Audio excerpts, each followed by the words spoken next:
Jeeva today பார்வையாளர்களுக்கு வணக்கம். இன்றைய நேர்காணலில் புதிய தமிழகம் கட்சியினுடைய நிறுவனரும் தலைவரும் ஆகிய மருத்துவர் கிருஷ்ணசாமி அவர்கள்.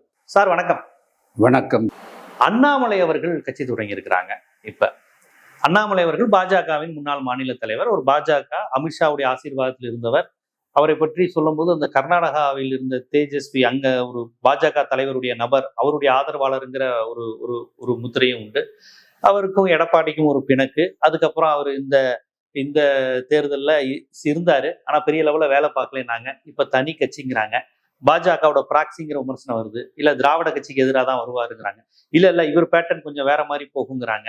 இல்ல விஜய்க்கு இளைஞர்களை பிரிப்பாங்கிறாங்க. இப்படி பல்வேறு கருத்துக்கள் வருது. அண்ணாமலை புதிய கட்சி, உங்க கருத்து என்ன? அது தமிழ் சமுதாயத்துல அரசியலுக்கு எல்லாரும் வரலாம், அரசியல் கட்சிகள் துவக்கலாம். இப்பொழுது அவர் நேற்று வரையிலும் பாஜகவினுடைய மாநில தலைவராக இருந்தார். ஏன் பாஜகவோடு முரண்பட்டோம் என்பதற்கே இன்னைக்கு வரையிலும் சரியான விளக்கம் இல்லை. ஒரு கட்சியிலிருந்து வெளியே வர்றபோது அந்த கட்சியினுடைய கொள்கைகளால் ஏற்பட்ட முரண்பாட்டினுடைய அடிப்படையில் வெளியே வர்றாங்களா அல்லது வேறு காரணங்களா என்பது முதல்ல பொதுமக்களுக்கு தெரியணும். என்று சொன்னால் அண்ணாமலை அவர்களை பிஜேபி மிகப்பெரிய அளவுக்கு தூக்கி பிடிச்சாங்க. எண் மக்கள் பயணத்துல நாங்கெல்லாம் கூட கலந்துட்டோங்க.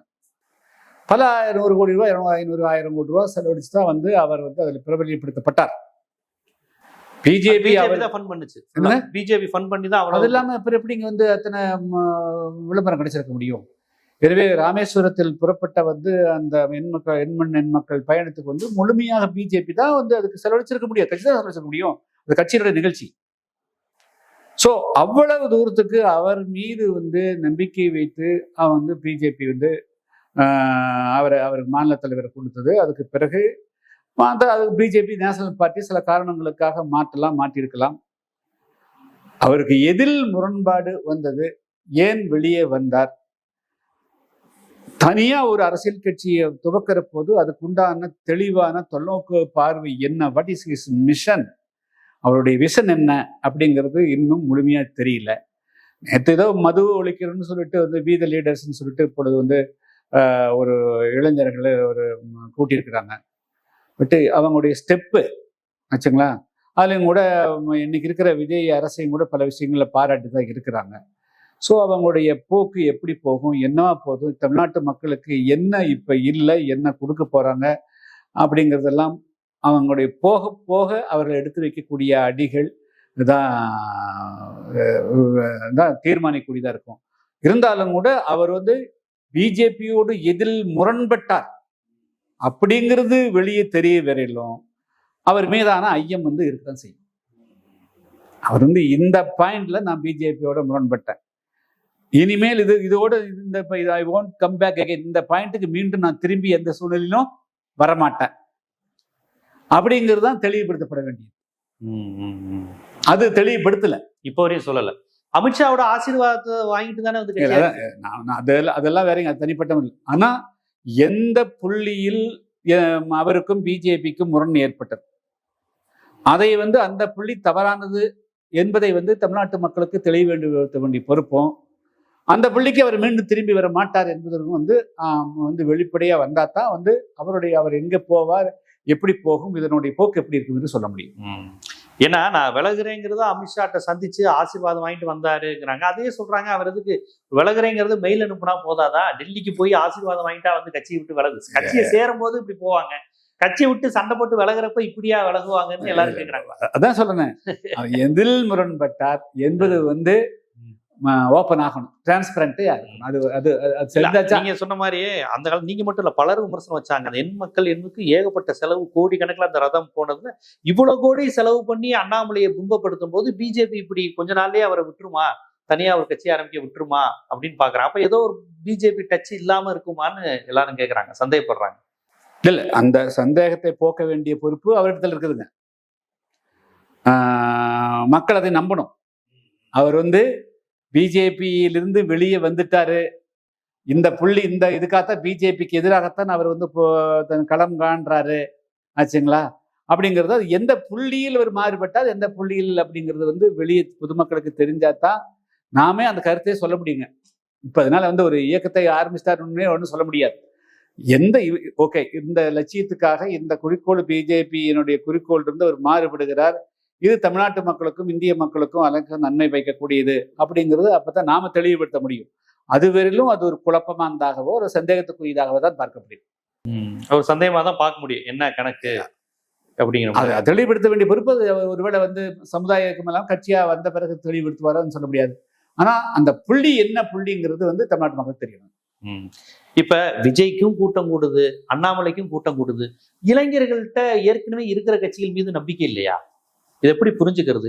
இந்த இளைஞர்களை குறிவைத்துதான் எல்லாம் செயல்படுது. அண்ணாமலை லாரன்ஸ் கட்சி ஆரம்பிக்க போறேங்கிறாரு, அண்ணாமலை விஜய்.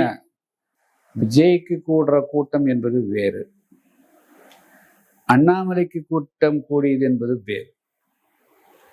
விஜய் வந்து திரைத்துறையில ஏறக்குறைய 20 வருடம் 25 வருடங்களாக இருக்கிறார். தமிழ்நாட்டு மக்களுக்கு வந்து ஃபண்டமெண்டலா அடிப்படையிலேயே ஒரு மிகப்பெரிய குறைபாடு இருக்கு. அதாவது அவன் கருப்பா இருந்தாலும் சிவப்பா இருந்தாலும் அகோரமா இருந்தாலும் திரைத்துறையில் இருந்தால் அவர்கள் மீது ஒரு மோகம் வரக்கூடிய ஒரு வியாதி, இன்ஹிரண்ட் டிசீஸ், அது ஜீன்லயே ஊறி போச்சு. அந்த வகையில தான் தமிழ்நாட்டில் கடந்த 50-60 வருஷமாக அரசியல் இருக்குது. எம்ஜிஆர் மீது ஏற்பட்ட மோகமாகட்டும், ஜெயலலிதா அவர்கள் மீது ஏற்பட்ட மோகமாகட்டும், எல்லாமே வந்து திரையில் இருக்கக்கூடியவர்கள் மீது அவர்கள் நல்லவர்களா கெட்டவர்களா அவர்கள் சரியானவர்களா என்பதல்ல, அதை அப்படியே முழுமையாக நம்பக்கூடிய போக்கும், அது வந்து அதாவது வந்து அந்த திரை கவர்ச்சிக்கு ஆளாகக்கூடிய போக்கு வியாதி தமிழ் சமூகத்தில் அதிகமா போச்சுங்க. அதனுடைய வெளிப்பாடு தான் வந்து விஜய் மீது இருக்கக்கூடிய இருந்தது. அது ஒரு அளவு இருந்தது, அது வந்து பெரிய அளவுக்கெல்லாம் இருந்ததுன்னு சொல்ல முடியாது. ஆனா அந்த அதை வந்து அவங்க வந்து ஊதி ஊதி ஊதி இந்த இன்னைக்கு இருக்கக்கூடிய சமூக வலைத்தளங்களை பயன்படுத்தி கரெக்டா அந்த 18, 20, 21 இளைஞர்கள்கிட்ட பிரெயின் வாஷ் பண்ணி தான் கொண்டு போயிருக்கிறார் ஆச்சுங்களா. ஊழல் கிடைக்கணுமா விஜய், வேலை வாய்ப்பு கிடைக்கணுமா விஜய், தண்ணி கிடைக்கணுமா விஜய், ரோடு வேணுமா விஜய். ஸோ எல்லா விஷயத்துக்கும் எல்லாருக்கும் சர்வரோகனுங்கிறன்னு அனாசின் மாற ஸோ வந்து கொண்டு வந்து நிறுத்தி வந்து விளம்பரம் செய்து பிரெயின் வாஷ் செய்யப்பட்டது. எனவே இது வேறு அது வேறு. அண்ணாமலைக்கு அந்த மாதிரி வர வாய்ப்பு குறைவு, அது வேறு. இல்ல அவர் யாரை டார்கெட்டா பண்றாரு? திமுக எதிர்ப்பு பேசுறாரு, விஜய் ஆதரிக்கிறாரு. ஒரு மீட்டிங்ல நம்ம எல்லாம் சொல்ல முடியாதுங்க. அவர் வந்து அது வந்து அவர் என்ன இதுக்கு விலகி வந்தார் அப்படிங்கிறது என்னங்கிறத நம்ம அவர் வந்து வெளிப்படையா வர்றபோதுதான் நம்ம வந்து ஓஹோ இதுக்காக தான் சொல்ல முடியும். அது வரையிலும் அது வந்து ஒரு மூடு மந்திரமாக தான் பார்க்க முடியும். என்ன காரணத்துல முரண்பட்டார்? வெளியிருந்து வந்து ஒரு ஆபீஸரா இருந்து வெளியிருந்து வந்தோடனே இவ்வளவு பெரிய கூட்டத்தை கூட்டக்கூடிய சக்தி எங்கிருந்து வந்து ஆறு பின்பலமா இருக்கிறாங்க. ஸோ இதெல்லாம் வந்து பல கேள்விகள் வரும். அதெல்லாம் வந்து விளக்க வேண்டிய இடத்துல இருக்கிறாரு. அவர் வந்து கொள்கையை முதல்ல வந்து தெளிவுபடுத்தினார்னா எதுல பிஜேபியோட முரண்பட்டு வந்தாருன்னு சொன்னா அப்புறம் அதுக்கு பிறகுதான் நம்ம அதை பத்தி பேச முடியும். இவருமே திமுக எதிர்ப்பு தான் முதன்மைப்படுத்துறாரு. திமுக எதிர்ப்பு முதன்மைப்படுத்துறாருன்னா அப்ப ஒரு திமுக எதிர்ப்பு ஆல்ரெடி பேசுற பிஜேபி, விஜய் இவங்க வாக்குகள் தானே அவருக்கு வரும். ஆல்ரெடி திமுக எதிர்ப்பு பேசுற கட்சிகள் இருக்கே. இப்ப விஜய் கட்சி திமுக எதிர்ப்பு தான் பேசுது, பாஜக, நாம் தமிழர். அதான் அவருடைய வியூகம் என்ன என்பதை நம்ம வந்து கொஞ்சம் போக போகத்தான் சொல்ல முடியுங்க. இப்போ வந்து இன்னும் அவர் அடிப்படை கொள்கையே வந்து விளக்கல.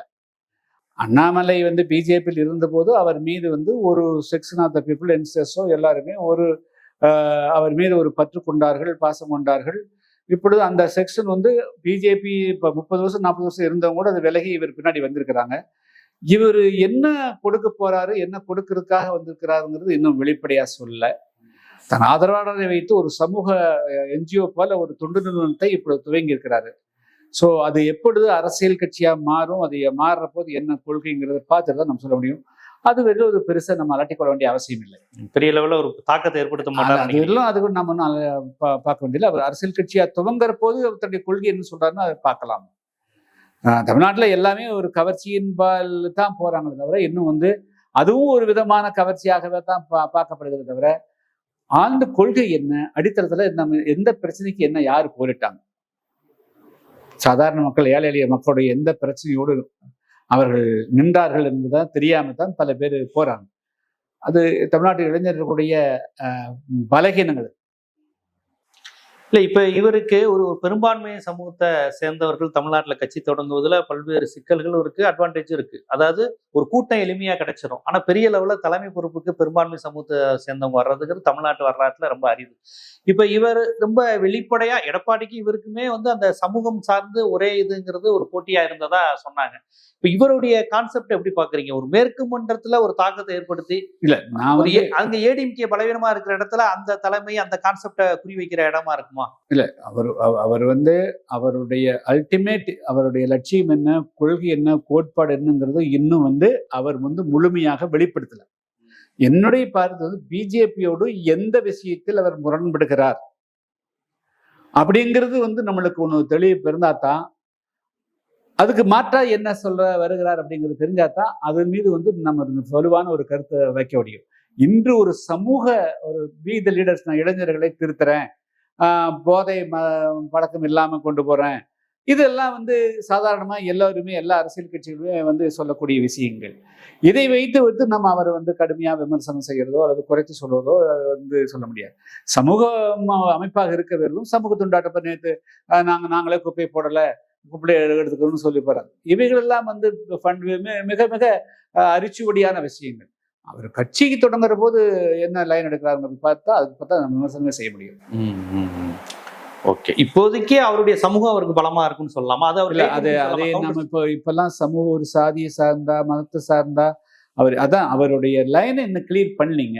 அதனால அது எப்படி போகுங்கிறது நம்ம இப்போதைக்கு ஒரு என்ஜிஓ பேட்டர்ன். ஆனா என்ஜிஓ பேட்டர்ன் அவங்க சமூகத்தை சேர்ந்த இளைஞர்கள் என்ஜிஓ பேட்டர்ன் எப்பவுமே ஆபத்தாந்துங்க. எப்பவுமே என்ஜிஓ பேட்டர்ன் இங்கேயும் மட்டும் இல்ல, உலகம் ஃபுல்லாவே என்ஜிஓ பேட்டர்னே ஆபத்து தான். என்னை பொறுத்தளவு நான் எந்த என்ஜிஓக்கள் அவங்கள பல யாராவது இயக்குவாங்க, அவங்க இயங்க முடியாது. பொதுவா என்ஜிஓவை நான் 30-40 வருஷமே என்ஜிஓ கடுமையா விமர்சிக்கக்கூடிய எனி என்ஜிஓ கான்செப்டே தப்பா, ஸ்ட்ரெயிட் ஃபார்வர்டா இருக்கும். இவர் ரஜினியை நேரடியா இறக்கி விட முடியாம அண்ணாமலை போன்றவர்களை பண்ணிட்டு ஒரு ரஜினியோட ஆசீர்வாதங்கிற மாதிரி எதுவும் திட்டம் இருக்குமா? ஏன்னா ரஜினியை இன்னும் இவங்க தொட்டுக்கிட்டே தான் இருக்கிறாங்க. பாஜக சார்பா வரவங்களா இருக்கட்டும், புது புது ஆட்களா இருக்கட்டும், லாரன்ஸ் வந்தார், எல்லாருமே நாங்க ரஜினியோட ஆசீர்வாதம், ரஜினி சார் எங்களை ஆசீர்வாதம், ரஜினியை இன்னும் அந்த டச்லயே வச்சிருக்காங்களோ? என்ன ஆசீர்வாதம்னு தெரியலீங்க. ஒருவேளை அவர் மேல இருக்கக்கூடிய அபிப்பிராயம் கொண்டவர்களை தங்கள் பக்கம் எடுப்பதற்காக அவங்க செய்யறாங்கன்னு தெரியல. பொதுவா நம்மளுக்கு வேதம் தரக்கூடிய விஷயம் என்னன்னா, மக்களோடு இணைந்து பணியாற்றி தொண்டாற்றி அதற்கான தியாகங்கள் செய்ய வேண்டிய அவசியம் இல்லை. ஏதாவது ஒரு விதத்தில் தங்களுக்கு ஒரு விளம்பரம் கிடைத்தால் அதை வைத்து கொண்டு அரசியல்ல பதவிகளுக்கு போயிடலாம், உயர்ந்தெடுத்து போயிடலாங்கிற ஒரு ட்ரெண்டு தமிழ்நாட்டில் உருவாக்கப்படுகிறது. இதை நம்ம லேசா பார்த்து கொள்ளக்கூடியது ஒரு பேராபத்தாக நான் பார்க்கிறேன். அப்படி ஒரு ஆபத்து வந்துருச்சு ஒட்டுமொத்தமா சமூகத்தை அப்படி பார்க்கிறேன். சமூகத்துக்குள்ள இது ஒரு பேராபத்தாக பார்க்கிறேன். பாப்பா அப்ப இவருடைய புதிய கட்சி எப்படி டிராவல் ஆகுங்கிறத போக போக தான் சொல்ல முடியும், ஒரு நாளில் முடிவு செய்ய முடியாது அப்படிங்கிற அந்த விஷயத்துக்கு வந்திருக்கீங்க. மிக்க நன்றி.